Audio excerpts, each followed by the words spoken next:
Hello, everybody, and welcome to another edition of Magic Mics, proudly sponsored by CoolStuffInc.com, CardHoarder.com, Alter Sleeves, as well as Twitch subscribers and Patreon supporters just like you. I am Evan Irwin, and we get started each week by saying hello to my two co-hosts, MTG Nerd Girl. Hey guys, welcome back. Ruben Bressler. Hey, how's it going? Everything is lovely, as we mentioned in the pre-show. Lots of cool, weird stuff going on right now. We get to talk about some of it. We're not going to talk about playoff hockey, though. We're not going to talk, or CSGO BS. Sorry, that's CSGO BS. Pre-show. If you don't hear about any of that stuff, it's in there. But if you missed our pre-show, subscribers to this channel get access to our NSFW version early, and we kick it off with our first pick and our giveaway. Get your chance at $50 worth of anything at CoolStuffInc.com by typing !raffle in the chat. But subscribe first to get 2 chances to win, and support your favorite streamer with your suggestions at the end of the show to see who we raid tonight after the show is over. And that is thanks to our sponsor, CoolStuffInc.com, where you can find cool stuff in stock every day. Check out Command Fest Orlando, CommandFestOrlando.com. Hey, look at that! That's right. It's gonna be a hell of a good time, and you should go and hang out and go there. All right, so for our first pick here, we have an announcement day. Man, I love announcement days. They're like some of my favorite stuff because it's always exciting. It's new. It's interesting. It's shiny. We don't just get to see, we get to see new stuff. I mean, it depends on the announcement day. Sometimes we like them, sometimes we hate them. Sometimes they're awesome though, so I'm gonna go on the awesome side. I hope, I think, I wanna think. Well, let's get started here by looking at Warhammer 40K. This is Warhammer 40,000. Note, you ain't gonna see a K here. I see 40,000. I see 40,000. I see 40,000. Sure.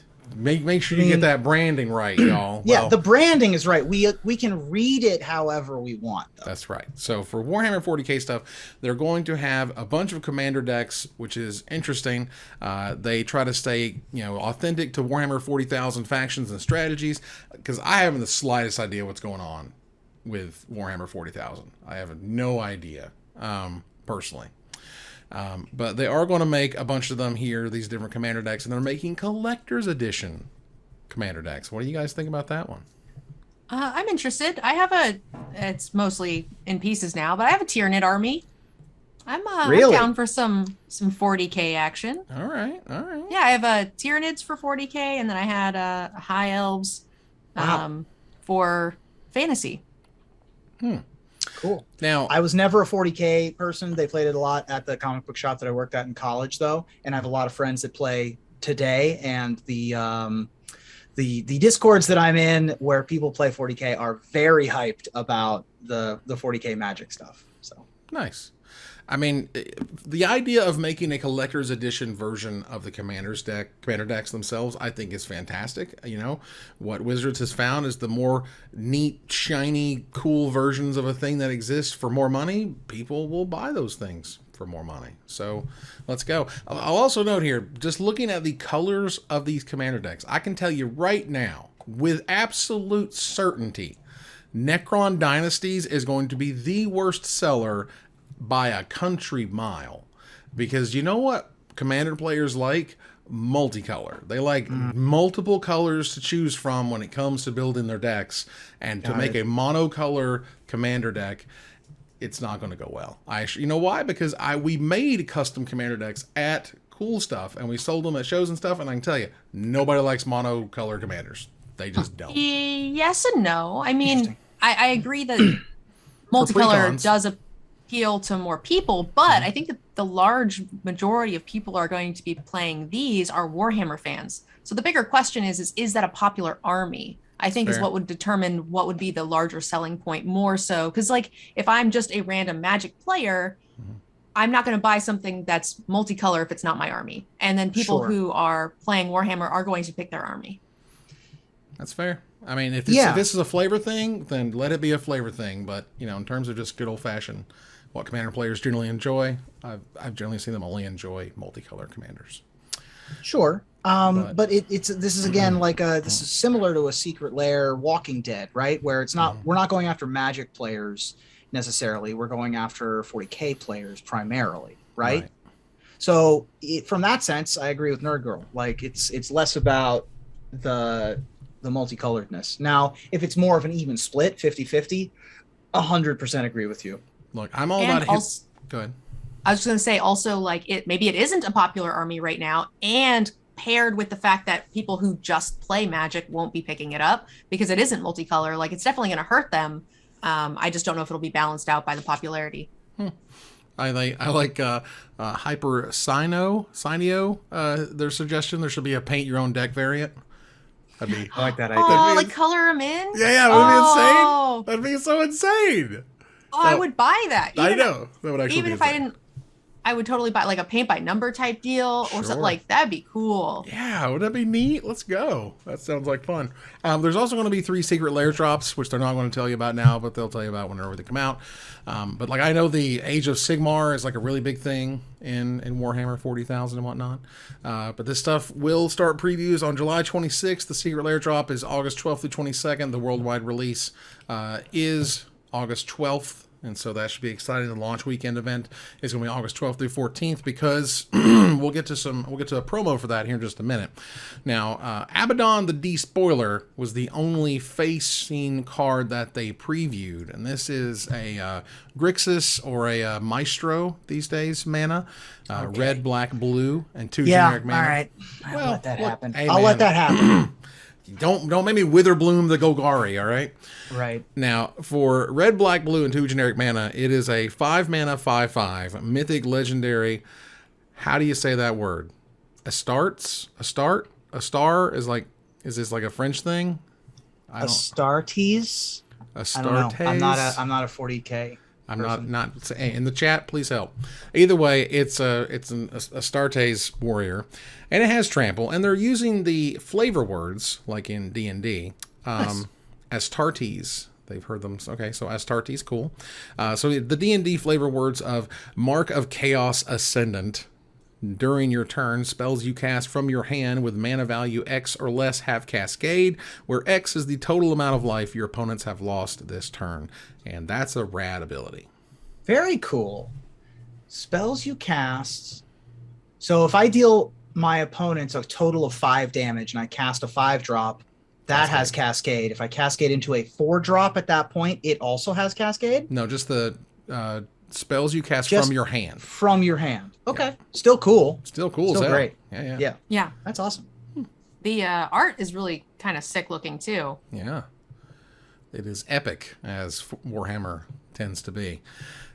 So that's cool. So for God's blood for the blood god, it has an exclamation mark in the name. They had to have blood for the blood god on a card. The people who play Warhammer that I've seen comment on this card are very happy with the result. Fascinating. Well, Blood for the Blood God is a 1,000,000 mana. It's a red, 2 black, and 8 generic mana. So for 11 mana total, but you won't pay that. It's a rare instant. This spell costs 1 generic mana less to cast for each creature that died this turn. Discard your hand, then draw 8 cards. Blood for the Blood God deals 8 damage to each opponent. You exile Blood for the Blood God. Oh my god. Or EDH after a board clear. Oh boy. And also Skulls for the Skull Throne as the flavor text. Yeah. 8 is a very iconic number in this in the Chaos Legions. And so this is the 8est 8 card that has ever ate. Yeah, it does eat, as the kids say these days. So wow. Yeah. What a Zoomer thing. What a Zoomer thing. It's not mid, right? Yeah. But yeah, Blood for the Blood God, Skulls for the Skull Throne is apparently the battle cry, so I will take it. The Vanguard Supporter was revealed for a blue and 3 generic mana. It's a 3/2 rare, what was it, Astartes? Astartes. Astartes. Or Astrates, whatever. Yeah. Well, the R is not next to the T, so Astartes Warrior. Anyway, it's a rare warrior that has Squad 2 generic mana. As an additional cost to cast the spell, you may pay 2 generic mana any number of times. When this creature enters the battlefield, you create that many tokens that are copies of it. And it has flying, and whenever it deals combat damage to a player, you draw a card, which is awesome. But what's even more awesome is the token that it makes it does not have in this article that I was about to show you, which sucks. But it's a really cool token for the token version of this card. Yeah, Nice. I really liked that they printed a token version like they should have done with cards like Pack Rat, for example. I think that there's a ninjutsu creature. I want to say it's like Mistblade Shinobi or something like that that makes copies of itself. Anything that is commonly a copy of itself should have a printed official in pack copy, and so I'm glad that this one does. What we were last talking about was Warhammer 40,000, to get it right. And it has a promo here, a promo Fabricate, that does not appear in the Commander decks, but you can get your hands on it if you go to your local store on launch day, which is sweet. Fabricate is a super cool card and sees plenty of play for the decks that want to run it. And I think it looks really neat. Do we know what we have to do at the local card store? Is it like an event or something? I don't know. It could be very well freeform that the game store figures out, buy a deck and get the promo, or buy a deck and play in the thing, or okay, something cool. like that. But yeah, that's from the promo's neat. All right, so that is the Warhammer 40,000 stuff, and now we get to the juicy stuff. Juicy. Well, Double Masters 2022 is coming. The dollars are the excitement, if you will, is coming. And there is a lot of excitement already pumped into this thing because every draft booster has 2 rares plus 2 foils, which is great.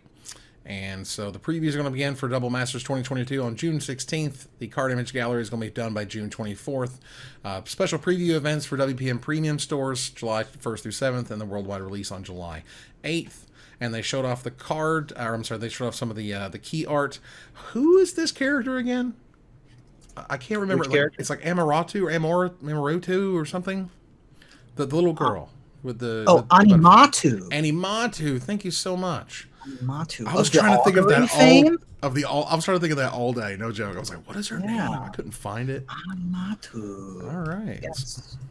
So Animatu. Minato. You did it. Aminatu. Thank you. Isn't the most expensive card in the world. It's about $7 or so, but hey, it looks like a really sweet version if she gets a reprint in there, along with Liliana, and we get to figure out which Liliana we get here in just a moment. So there are going to be collector boosters that have crazy foil etched versions of stuff that we'll get to. The collector booster box has 4 packs in it. 4. That's silly. Wow. That's silly. Yeah. Just wait till you see how much they are. I don't want to know. Look at this. 4 packs. Look at this. Why? Yeah. It's ridiculous. That art on the pack cover is very gross.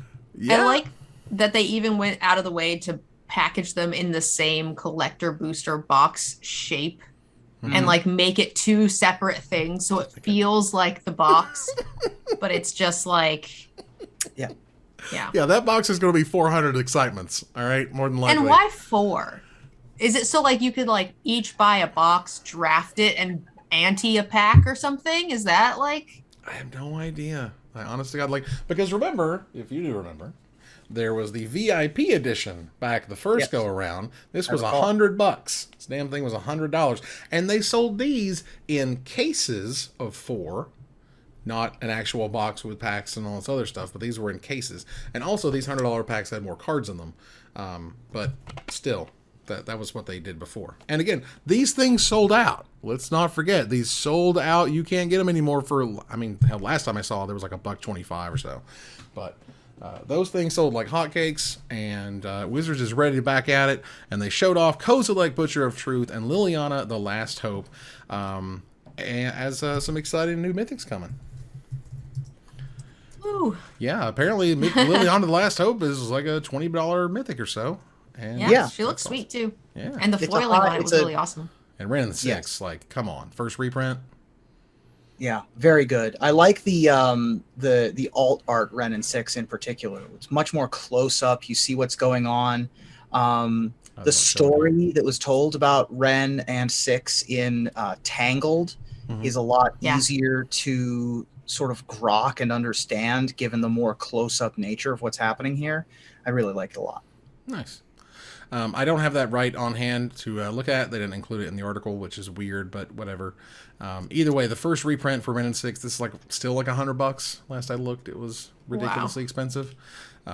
So there you go, some money put in there. And also, I think someone said based on like the number crunch, it is more than likely that we have all of the Eldrazi Titans, the OG Titans in the set. So we'll see. Emrakul's like a $50 card. You still can't play in Commander. Yeah, I know, right? So there's going to be preview events on July 1st, and just like the draft boosters, they doubled up on the fun, and they have 2 promos. The Weathered Wayfarer here, that's a $10 card, by the way, and Bring to Light, which is like a 90-cent card. But they're cool promo versions, which should be worth, well more than the average rare. So very nice, very nice. That Bring to Light is beautiful. Yeah. Super nice. And I love a Weathered Wayfarer. It still blows my mind. It's not been reprinted since like 8th edition or something. Yeah, it was in standard out. I think it's only been printed twice. It's only been Onslaught in 8th edition. Yeah, that was it. Yeah, so that's a good reprint too. And again, another close-up. I love the change in scale that they're doing with the arts. They're, especially these pieces that haven't been reprinted in a long time and haven't gotten another piece of art. They said, throw out what you saw previously, zoom in 6 feet or zoom out 100 feet. Like, do some crazy stuff. Right, and Weather Wayfarer was in the mystery booster, again, $10 card. So yeah, I will definitely take it. And of course, it's also going to be in the set, and it's going to have an extended art version, which is super cool, or some sort of alternate version.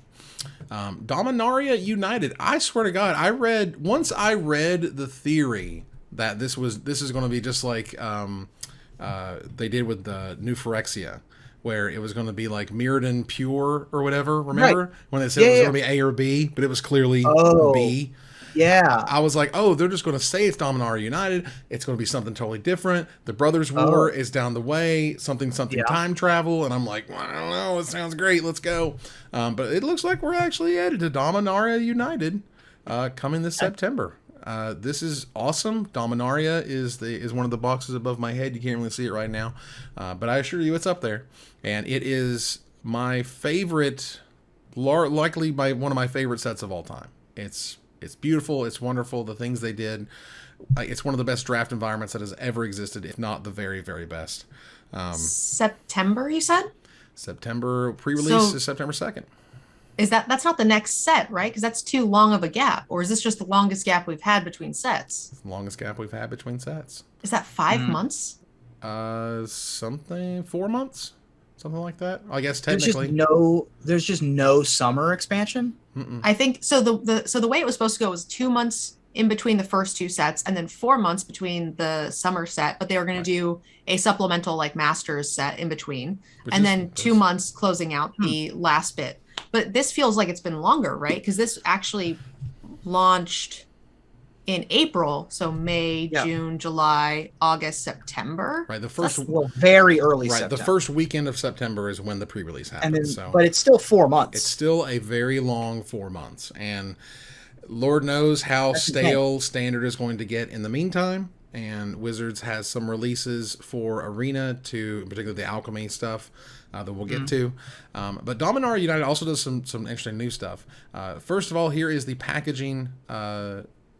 Pictures and info from that stuff, which looks great. Liliana with a Johnny. I love it. And is that braids? It looks like braids. That looks like braids to me. I will take the Cabal Minion. Braids is coming back in some fashion. So they're going to have collector boosters, set boosters, and draft boosters, but they're also going to have Jumpstart boosters. This is brilliant. This is a cool change. This is seriously, this is a fantastic change. Removing the deck building aspect is such a huge hurdle to get out of the way of players. I just love it. I definitely wanted more Jumpstart products, so doing it every set is fan-freaking-tastic. I love it. Let's go. I want Jumpstart on Arena, a Jumpstart every set. Awesome. This is great. Jumpstart's great. This is excellent. Yeah, Jumpstart's great. This packaging is great. Look at this package. Yeah, it looks amazing. Crazy. Look at this booster pack. It's very good. It's very nice. I'm excited by the theming of Dominaria United because Dominaria is famously not united at all It is one of the few Magic planes, and honestly, one of the few like planes of existence where nations are numerous. Right? Most planes we go to, it's like Ravnica. There are factions, but they're all the same city, right? Mirrodin. They're all different factions, but there aren't like borders, right? Sure. There aren't. And so Dominaria United is a really interesting concept for me because for 20 years, these places have been so disparate. And so now to see what happens when Benalia can have influence over Jamura and like the Llanowar elves travel and go to Otaria and places like that, that's really interesting to me. I mean, no pressure, but the last set was one of the best sets of all time.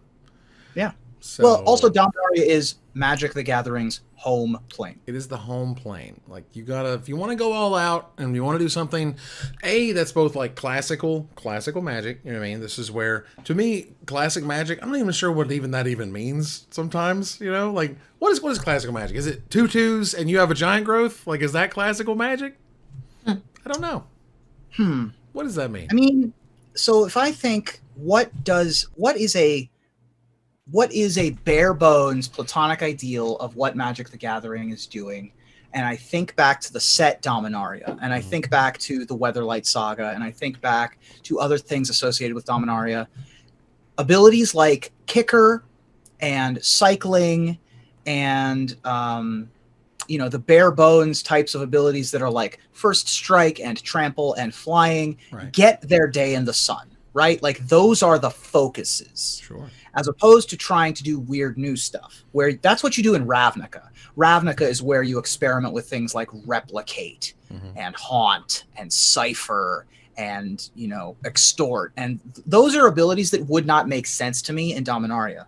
However, you also get new stuff like Sagas, right?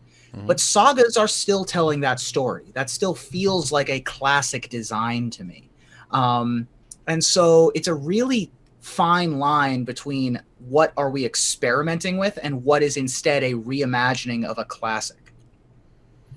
I love Dominaria. The limited format was great. I like Sagas are one of my favorite thing to come to Magic in the last however many years. I think this is really exciting. This is the one I'm excited for. Kamigawa and Capenna, I really get into the theme and the flavor, but I don't have any fond memories of Kamigawa gameplay, so I wasn't super hyped. I just wanted neon pets. I thought that was great. But Dominaria I will get very, very excited for because I like the theme and I'm super excited for what they do with the gameplay. This is supposed to be, classic Magic. So let's go. Right. Let's fantasy tropes, all the sweet, races and from the different factions and whatnot. I do have two comments. One is Sagas are my second favorite thing to come to Magic in the last couple of years. Double face lands are my favorite. Double face lands are amazing.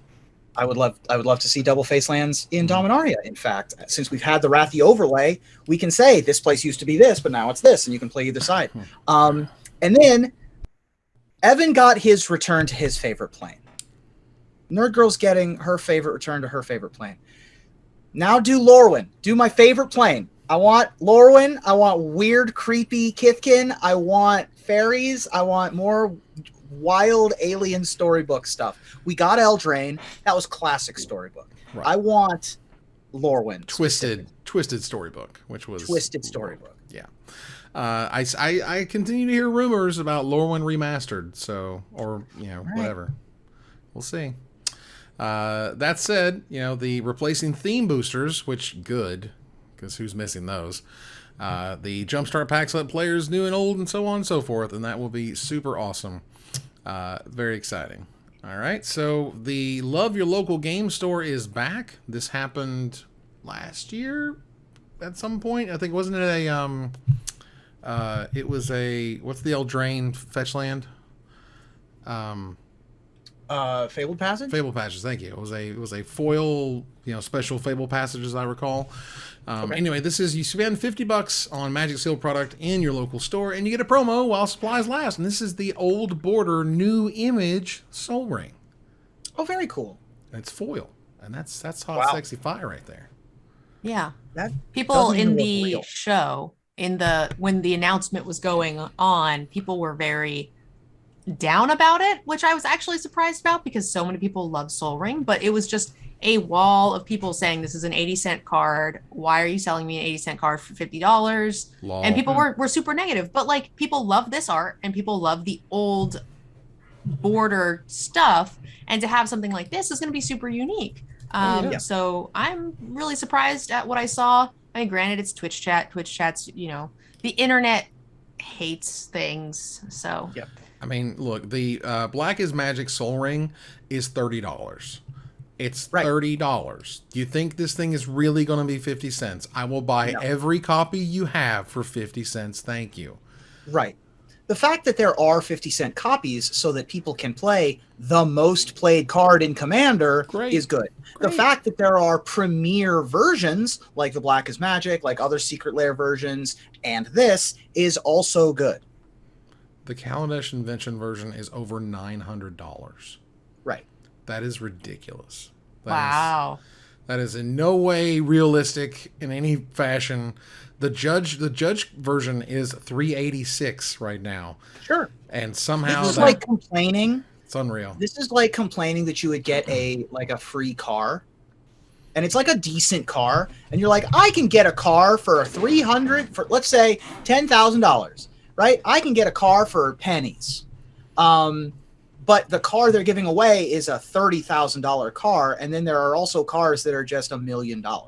Yeah. Right? Like, you're complaining about the wrong thing. Everyone needs multiple Soul Rings for multiple Commander decks. I don't think the argument of the cheapest Soul Ring is 50 cents holds any water whatsoever. Yeah, my $100 were not folded right. Yada, yada, yada, yada, yada. Magic players are going to complain. It doesn't matter. So Battle in the Store Championships. Holy cow. These Store Championship promos are sweet. These are super cool. These are super cool. The Flame Slash is here for just showing up. The Archmage's Charm, I believe, is the top 8. And the first place prize is the textless Dark Confidant. How many? Dark Confidant has more words on it than Cryptic Command. I didn't even know that. That was amazing. But no, but this is the Confidant has like full sentences as opposed to full modes. Hasn't it been like 15 years since we've had a textless promo? When's the last textless promo? I'm thinking like 2007 or 8 or something. Are we counting Jedit Ogenin? I don't think so. The new Jedit that had no text. Because it also started with no text. It's been a long time since we've had a textless promo. I mean, but everyone knows what Dark Confidant does. Yeah, I guess Jedit Ogenin. They know what Cryptic Command does. Right, but it was a vanilla creature, so. But yeah, when's the last time it's been? It hasn't been very long. Oh, okay. Textless Path to Exile. That's a good one. Textless Path to Exile. Oh, okay. There you go. So that was about 4 or 5 years ago. But I did see someone online say they would commit crimes to get the original artwork as textless, which I thought was funny. But yeah, this is hot fire. This is a $100 plus promo for winning the event. I can just tell you that right now. I also appreciate that the Flame Slash is targeting a Tarmogoyf so that you can just have that judge call on one Magic card. Nice. So what you did there. And the Archmage's Charm is absolutely gorgeous. Yeah. So let's go. These are terrific. The schedule take place between July 9th and 17th, featuring a whole bunch of formats. Check out your local store. Figure out how you can be involved in that stuff. And there's going to be Baldur's Gate cards on Arena. Now, previously, Commander sets and Commander-like sets like that one would still go on Magic Online. Some amount of them. Not all of them, but some of them, whatever they chose, and you get them through treasure chests or something. But for this one, they're going to specifically make a release with over 250 new cards to Arena from the set coming July 7th. That's going to go into Alchemy and Historic. And how do you guys feel about that? Fine with it. I mean, I think that now that we have Explorer, we can send things into Alchemy and Historic pretty willy-nilly. And it's not... I mean, with the Alchemy cards in general, with each set getting its own Alchemy expansion, and then now they're adding more stuff for non-main Magic sets, right? Non-premier. Yeah, now that we're adding, Premier plus Premier Alchemy bonus plus non-Premier bonus, like that's a lot to keep up with. And people are already kind of at their wits' end with the economy side of things.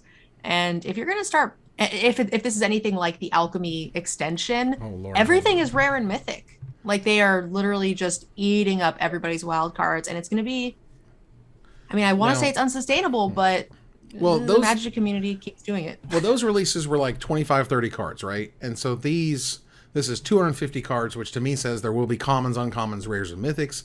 There probably will be a limited format of some nature that you'll be able to play, sealed or whatever, to get some packs as prizes. I know not providing Alchemy packs as prizes was a huge problem, basically. So working on that would be nice. But, again, it's not going to be an Explorer because Explorer is trying to mirror Pioneer. So none of the stuff will hit that. It's only going to be Historic and Alchemy. And that, I don't know, that is what it is, right? Yeah. Yeah. That said, I think that a lot of the Alchemy cards are pretty sweet. And I would draft Alchemy, packs. If they just took those rares and shuffled them into the system and had draft packs that had both the regular and the Alchemy, I would draft that in a heartbeat. Absolutely. It sounds like kind of a mix between like an unset and a regular set. Obviously we aren't arm wrestling or whatever, but funky stuff in the draft world would be kind of neat. Yeah, and something has to tide us over through these long 4 months before we get to hang out in Dominaria United once again. And then lastly here, they know that it's going to be on August 18th. They're going to be back with Wizards Presents. Woo! They did this last year. When they showed off all the sets and they said, Dominaria United's coming and the Brothers War is coming, and they announced all the things they were doing for this year. That to me is pretty much what they're doing during this show. They're going to look, and plus D&D stuff, basically what Wizards, as a whole is kind of doing. But yeah, we'll see the release schedule, and hey, there's the first look at the icon for the Brothers War, which is kind of funky looking, neat and stuff. So we have all sorts of weird sets coming with their code names, lacrosse and netball and off-roading, and we'll see what happens on August 18th when they tell us about it. Great. Nice. Yeah. I'm excited. Yeah, it should be super cool, and like those shows are always crazy hype, and they do a good job. All right. Anything else before we move out of the first big to gather townsfolk? Thanks to our sponsor, cardhoarder.com. There we are, offering the best inventory prices and delivery of cards for Magic Online. Now, moving on to gather here, we have an Explorer banned and restricted update. Thank God. Winota and Tybalt's Trickery are banned. Get the hell out. You're not fun. You're not interesting. You're not neat. You're awful. You're overpowered or you're boring. And those are both things that suck. Or both. Yeah. The overall consensus amongst the competitive side is that Winota did not need to be banned. I hate playing against Winota because I just play best of one. But let's be honest, I don't think Winota was a problem in best of three, and that's true Magic as far as the pros and stuff are concerned, and competitive gameplay. Oh, let's not get into the true Magic and the gatekeeping that involves. But yes. Sure. Well, you can't go to the card store and play a best of one event. Right. So like if we're play testing for anything non-arena related, then when Winota doesn't need to be banned in that way. So I feel like she was paid the crimes for the best of one format. Could be. I agree with that. I think that it's easier to game 2 and 3 deal with Winota. There's plenty of ways. Everybody has access to Grafdigger's Cage at the very least. Tybalt's Trickery, significantly less good of an experience on all sides. It just isn't Magic. It's a weird mini game. It's a roulette wheel. You spin it. And with Mulligan rules the way they are, it's basically not even a roulette wheel. You guys are driving me crazy. This is exactly the same thing that Greasefang does, and you were all for it last week. I love it. Here's why Greasefang is different. Here's why Greasefang is different. Red zone. You guys are sure, go to the ready. I'm shit. ready to defend Greasefang. Let's go. I'm prepared to defend Whining Greasefang. about Tybalt's Trickery for this like solo roulette wheel solitaire game, but Greasefang is fine. I mean, don't get me wrong. I think it's a sweet card too, but they're the same problem. No. They're the same problem. No. Tibalt's Trickery is turn 2, counter the Tormod's Crypt, and get its stupid thing going. Like, Greasefang takes time. You got to set up. You got to draw cards. You got to discard. It takes one more turn. Just one. Sometimes, it if can you also find be countered by a bolt. It's not count. I mean, is there a instant speed bolt in Explorer? I don't know about. There are several. There are a couple. So lightning bolt is in there. No, there's not lightning bolt, but there's frostbite. There's lightning axe. There are. Well, if you're on the play, frostbite doesn't kill it. That's fair. Right, but you're also talking about the nut draw. Like, Tibalt's Trickery doesn't need a nut draw. They just need a draw. Like, you need to find the Parhelion. If you don't find the Parhelion, you get all the Greasefangs you want. You're not going to do anything. You're just going to die. I agree that it is maybe not as bad, but it is the same sort of one. If you do the thing, there is no game of Magic. Right. Right. So, and I feel like that makes for bad Magic. Okay. I mean, I'll buy that. I think that Greasefang is a 2.5 card combo where you need a Greasefang, you need a Parhelion, and you need a discard outlet. Right. Then you need your opponent to not have any interaction, be that a graveyard hate card of any kind or a way to deal with Greasefang before you go to combat.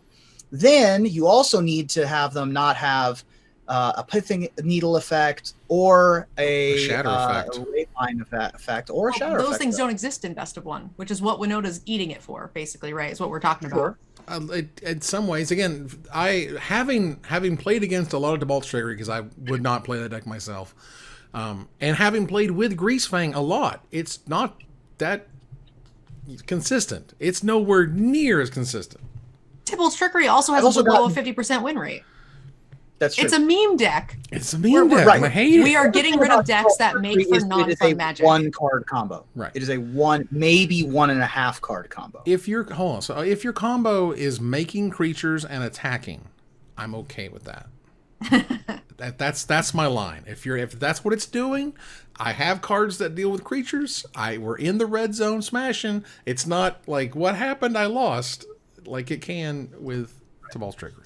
If Parhelion getting reanimated exiled 2 of my opponent's lands, I would also be on board with you. Yeah. All right. But it deals 14 damage. Which you also get to, isn't 20. Even if I do my combo, I don't kill you.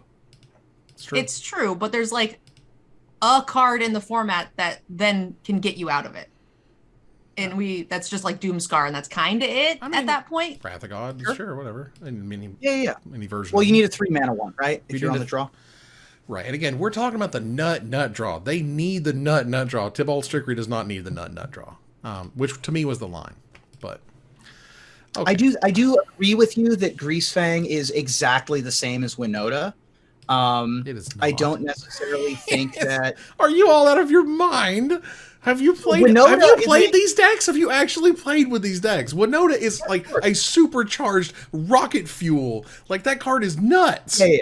Winota is a 1-card combo, but the combo that it does is very erratic, as opposed to Greasefang, which is a 2.5 card combo, and the combo that it does is not very erratic, but also sometimes doesn't kill you.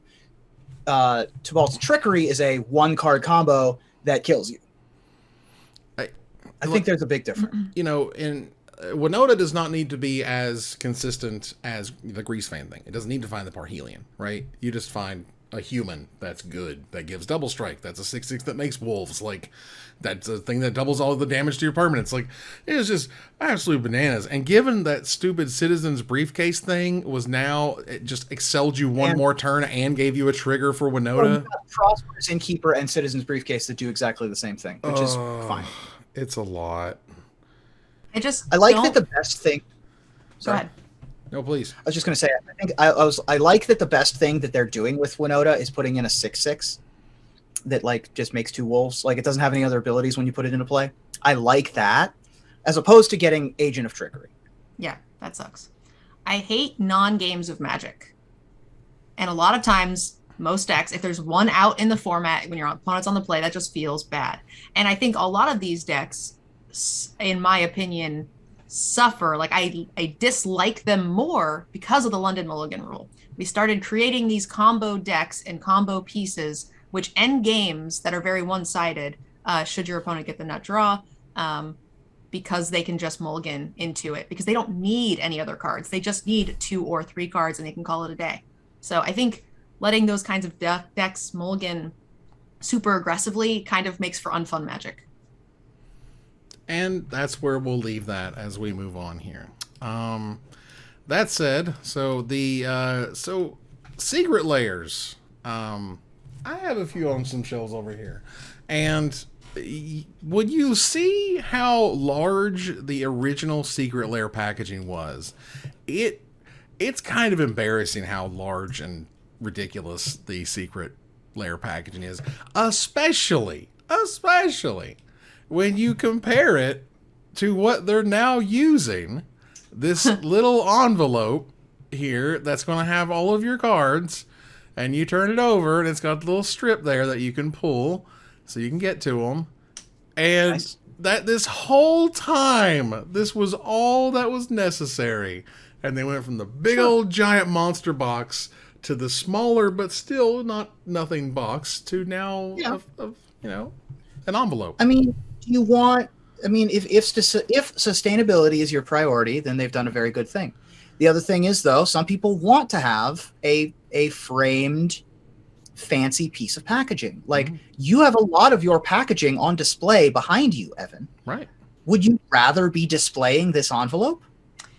I would agree with you if the original boxes were good, if they were good displays. Like, it looks like you have a bunch of, like, cereal boxes. Like, I mean, there's obviously less text, but they're not as pretty as a bunch of product. So, I mean, there seems to be minimal loss here. That's fair. If they had like the art of the actual cards printed on it, then right. I would say then that would be a display lost, certainly. Yeah, I think I agree with you from a secret layer perspective. I forgot that the white boxes up in the corner were the secret layers, the very nondescript ones. Yes. Yeah. The things that have the fancy things that my eyes are drawn to was what I was looking at, but those are not the secret layer things. Yeah. So and I agree with you. You know, had they branded, I feel like one of the big misses for the secret layer launch was that their packaging was terrible. They couldn't justify how bulky and, awkward it was, and over time they've done nothing but make it smaller. So but this is a good thing. We have an Earth, we should keep it around a while, and using less stuff is always better. Sure. Let's see here. There is a Pride Soul Ring playmat, and yes, we really do like the Pride stuff. Really, we're not checking a box. We're not making sure that people somewhere are, okay with our opinions. It's actually just awesome. And this is a secret layer playmat that is unique. There's only going to be 1,000 of these sold. We have word that only 100 or less exist right now. So grab yours if you want. Nerd Girl, tell us all about these, as you have a bunch of them. Yeah, I bought 9 myself, Let's go. and I gave 2 away on Twitter already. So I've already bought 11 of them. So that tells you a huge chunk of 1,000 is already gone. Not a huge chunk, but more than my share. I plan on using mine for giveaways, and I have a lot of LGBT community members, a part of DGen Gaming, so I'm going to give them as gifts. So yeah, these are great. I actually really like this secret layer playmat. $18.50 goes to the Trevor Project of the $25.99. That doesn't include shipping. So, presumably the $7 and change or so is for the production and the artist possibly, which I think is very, very fair. And I think that this is a wonderful bonus that they're doing. And when they're all said and done, it's going to roughly equal about $20,000 to the Trevor Project, which is fantastic. Nice. Yep, absolutely. I can't tell if I wrote this copy. I forget if I wrote this copy on this website. Yeah, Ruben, you've been doing a lot of work for Ultra Pro, haven't you? Yeah, I've written enough that I forget if I wrote this. But yeah, I have said a couple times that I like this art and will not get the card because you can't appreciate all the details that are in this art from Lauren YS unless you get a close-up 24 by 13.5 inch version on a playmat. But there's a lot of really cool details in here. There's a hand holding up 4 aces. Right, because we're supporting Ace and Arrow people. All of the colors in all of the eyes in the rings themselves. There's a Stonewall award. There's a bunch of really interesting detail in here that you're not going to just get from a Magic card. So I really like this playmat quite a bit. Yeah, sorry. Even if it's not for you, if you know someone in the LGBT community who is a good friend, someone at your local game store, this is a wonderful, wonderful gift. It's for a good cause, and it will probably make them cry. I cannot think of a better thing to buy. Evan usually hypes up the secret layers for investment side of things. This is going to bring joy and happiness to the people who matter to you. And I think I literally think it's both. Again, if you just like to, make a little money, throw this thing in the closet and see what it is in a year. I assure you it's going to be a heck of a lot more than, $27 or $26 than it is right now. So get your hands on that if you would like. Otherwise, let's see here for our next topic. Tell us about Dreamhack, Nerd Girl. What's going on there? Oh, okay. So, I'm going to Dreamhack. Most of DGen Gaming is going to Dreamhack. They are really trying to step up their Magic community game. I don't know how it's going to go yet. I think we've talked a little bit about it, how they are trying to get content creators, but I don't know what kind of support there is. And I know they don't have a huge budget for Magic. They're just trying to do a lot, which is cool. They offered many of the content creators, 2 free badges per creator. So I know there's going to be a lot of us there, myself and Covert Go Blue and WotC. So most of the Twitch community will be there. And I think it should be pretty fun. Nice. Very nice. Yeah. I haven't decided if I'm going yet. I am on the list of content creators that can go, but I haven't decided if I'm flying in yet. But it is awful tempting. The schedule of events that they have for creators specifically is very long. It's about twice as long as the TwitchCon schedule when I went to TwitchCon as a featured creator. For a Magic thing. Right. For me, I would be so geeked to be able to hang out at IEM Dallas, which is a Counter-Strike tournament that is happening at the event, and it has all the big names are going to be there, all the big teams are going to be there. I would absolutely nerd 2 free out. passes. If I'm literally moving that weekend. I can't go if I wanted to. Yeah, I'm literally moving to another state, so I can't. But oh my god, I would be so jelly. Somebody get me an autograph of Blame F, or Simple if you could. These guys would be amazing. I would love it. All right, cool. Let's move on here to Desperate Ravings, and you can do so first by checking on our altar sleeves. Support the show by using the code MAGICMICS at checkout for 5% off anything at altersleeves.com, and check out our exclusive sleeves featuring the Magic Mics crew at altersleeves.com/magicmics. All right, we'll move on here to Desperate Ravings. Well, I don't know if all's well that's ending well, but it got kind of gross. Ruben, do you want to take this one? Yeah, sure. So it was revealed this week that MTG, better known as Carmen Handy, who is a WotC staff person. When she went to Wizards of the Coast, was a member of the Rivals League. Shortly before my hiring, she writes, she was a member of the Rivals League, and part of her contract was not paid out. She specifically asked if she could be compensated like one of her coworkers. Let me rephrase. So Eric Froelich was in the Rivals League when Athena Froelich was hired to work at WotC. Part of his contract was paid out. When Carmen was hired, she asked specifically if she could be similarly compensated, but was told that the details of the situation made it so that it wouldn't be possible. Then later, about 2 weeks ago, when Chris Kavartek was hired by Wizards, he asked for a similar situation with the Rivals contract, and they did. And Chris said this publicly, I suppose, and that Carmen went to her manager and was very upset by this, and looked for some more information. Her manager did, and the meeting that she had earlier this week with an HR rep said that they were told that they can't confirm or deny the details of other people's pay/compensation packages and will not be making any sort of equity adjustment. this is a problem that a HR person should probably have seen coming.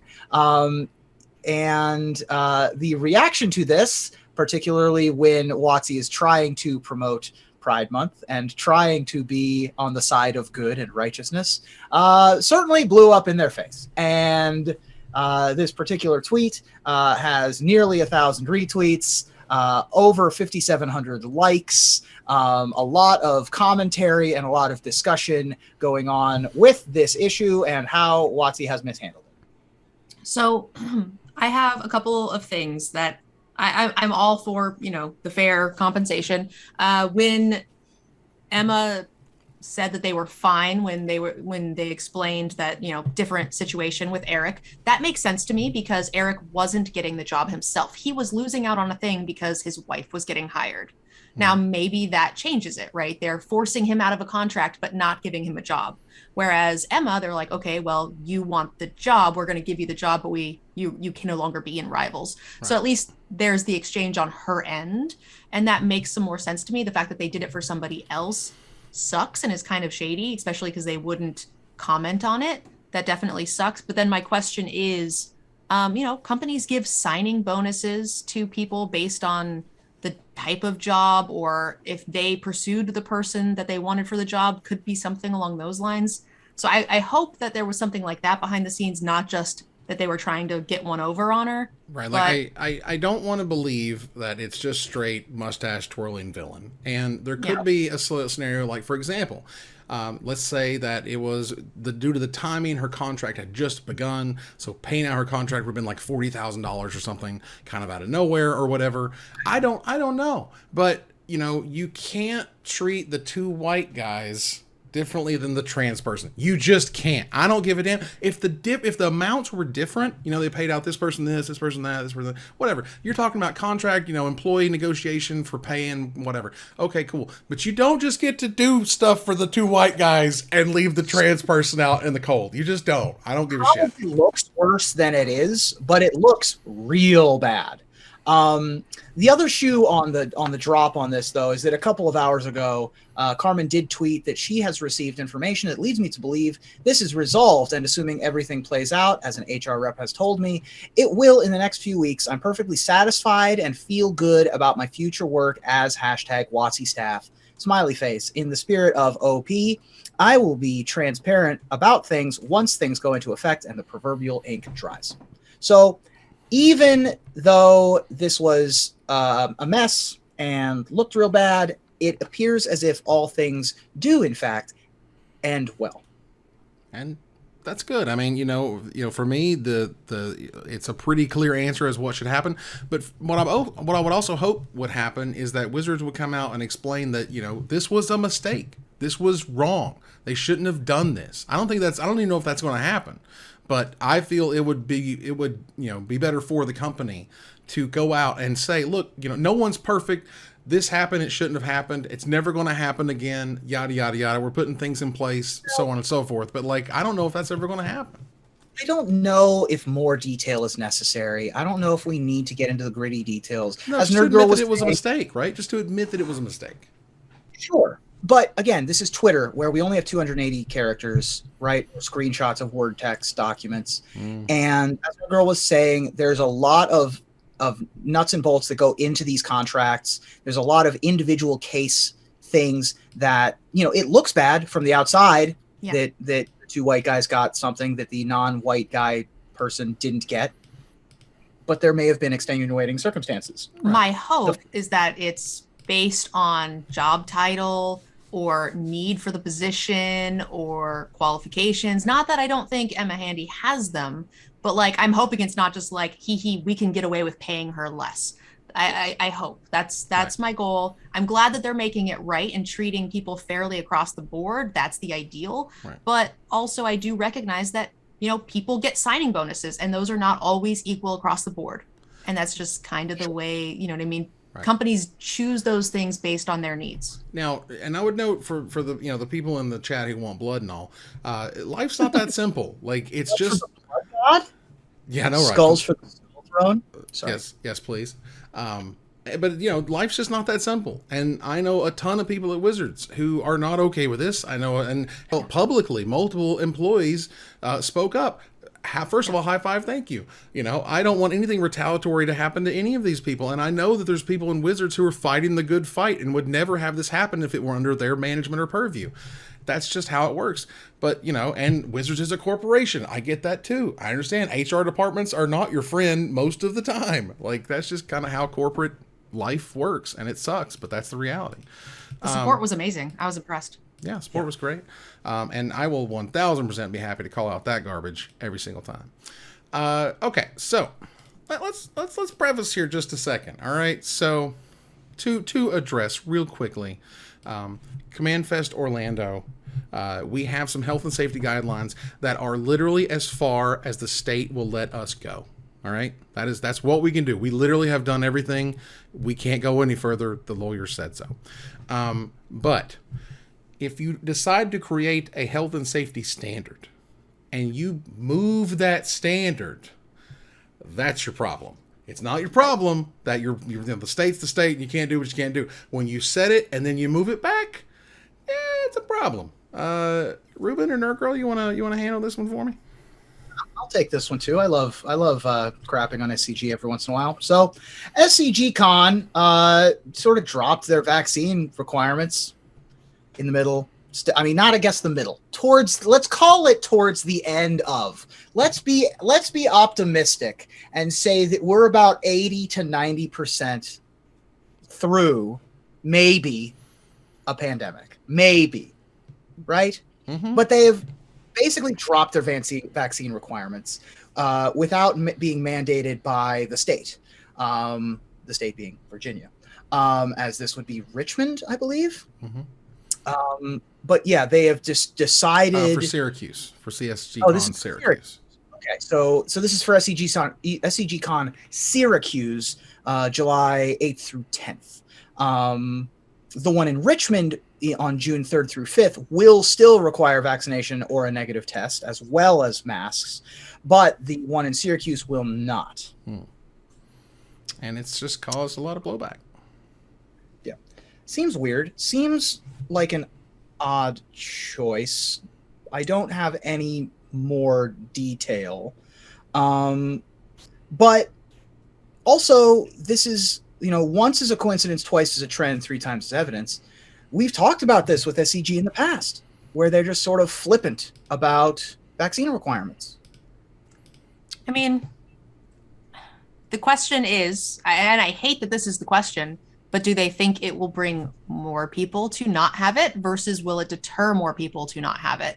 And it could just come down to dollars at the end of the day, which is awful and should not be the case. But I feel like that's likely what it is. And they think that, I'm watching these hockey games on TV and there's not a mask in the crowd. And I have just personally, I have gotten a little less, I've gotten much more lax about wearing masks. I'm still not up in anybody's faces or anything, but if I go to the grocery store, it's not the first thing on my mind. I don't feel like my face is naked like it was last year or the year before. You know what I mean? Like when you didn't have it, something was wrong. Like what happened? Versus now, which is, it's nice. And if other people are doing it, that's nice, And I certainly can't expect it from everyone. But either way, seems odd. It's one of those things where you don't, the issue is not that there were requirements at all or whatever. It's just when you take them and then you remove them, that's your problem. All right. So that said, real quick, I want to move on here into splash damage. Now, Nerd Girl, you can definitely attest to the love of a dog and having a dog and have it be an important, person in your life. And I've got a cat and she's awesome, but I've never had that dog connection, which I feel like seems to circumvent even cat connections because, cats are cats. Cats don't like you. So it's hard to bond with them. Cats put up the same with you, way. and I have cat friends and I know that they love their cat. I'm not trying to say that they don't. Right. But a cat's different. You are the dog's whole life. And it's excited to see you. And I used to dog sit for Shiro and they would leave for the weekend. I kid you not, 95% of the time I was at their house, Shiro was at the front door, laying at the front door, waiting for them to come home. Oh, Like that's all Shiro would do. And it was so adorable and cute. And yeah, you're the dog's whole world. And this is so sad. It's unfortunate. Brian Kibler's dog Shiro, which he has made sleeves of and t-shirts and has brought him to world championships and Twitch cons and stuff, unfortunately passed away. Had an incredibly touching thread on Twitter. Got trending on Twitter. 35,000 tweets plus for Shiro. God bless that little furball. And yeah, it was absolutely terrific to see. But always, of course, very sad. Yeah, I've been blessed to be able to be within scritching distance of Shiro many times over the past couple years, and I've rarely met nicer animals, nicer beings than Shiro. Oftentimes Poms will be skittish or mean or aloof. Shiro was nice and patient and kind, and yeah, just a good dog. Just a very good dog. I told you I used to dog sit for them when they would go out of town, and I would stream from Brian's computer because I was the perfect dog sitter because I didn't have to leave. I could not be near my work. I could, go to a different city and be there. So I would get to stream from his computer. And chat came up with the story that I was Shiro's human form, which is an honor. I want to be Shiro's human form. That'd be sweet.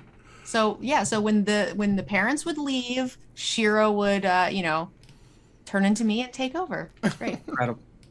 Absolutely incredible. All right, so let's turn the corner here to the finisher. Happy Leroy Jenkins Day. 17 years ago this week, the original Leroy Jenkins video that started all of the Warcraft memes was uploaded. So tell me, if you were to bust into a place without planning, where would you Leroy your Jenkins? Ruben? Well, now that meme is almost old enough to vote, I'm excited to head to my local polling station, fully armored and equipped, and slam my weapons as hard as I can into my ballot box this fall for the midterms. Pow, pow, pow, pow, pow. Nerd girl? All right, well, I'm in hockey playoff mode, so spoiler alert, I'm excited to burst into Game 7 of the Leafs vs. the Lightning like Leroy himself, because if we're rolling need, I need this. Go Leafs, go! Woo, woo, woo. Now look, time's up. Let's do this. Evan Irwin! I'm ready to blast my way past the entire state I'm living in and get back to Tennessee because there ain't no place I'd rather be. See you later, Florida. And as Leroy himself said, at least I had chicken. Had chicken. Very nice. And that ends another live episode of Magic Mics. Thanks for joining us here to discuss all things Magic. Thank you, Nerd Girl. Thanks for having me, guys. I'll see you next week. Yeah, thank you, Ruben. Hey, thanks for hanging out. This is like a regular length episode. This is a pre-pandemic length episode. This was a pre-pandemic length episode. I'll take it. All right.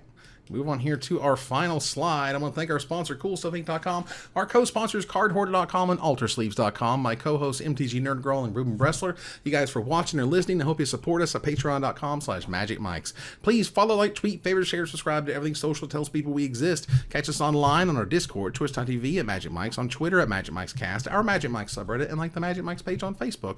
Or join us here next week, same time, same place, for another episode of Magic Mics. Good night, everybody.